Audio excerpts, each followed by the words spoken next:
Madwar 60 persuna fil-maġġor parti tagħhom anzjani kienu arrestati wara li allegatament kienu qed jipparteċipaw f'attività tal-massa mingħajr permess f'sala fil-Ħamrun.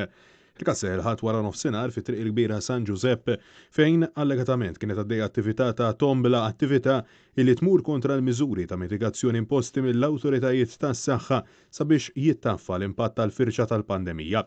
Fil-post marru uffiċjali tat Transport Malta u membri tal-Korp tal-Pulizija li żgumbraw il-post. B'Net News jinsab informat li anke kienu multati l-organizzaturi tal-attività. Wara żieda qawwija ta' każi ġodda ta' COVID-19 fl-aħħar ġimgħat b'aktar minn 3000 każ attiv f'temp ta' ftit jiem, il-ħamis kienu imposti aktar miżuri ta' mitigazzjoni kif ukoll kienu introdotti aktar multi ħorox bil-għan illi jitrażżan it-tixrid tal-pandemija illi kważi ta' kuljum qed jilħaq livelli rekord.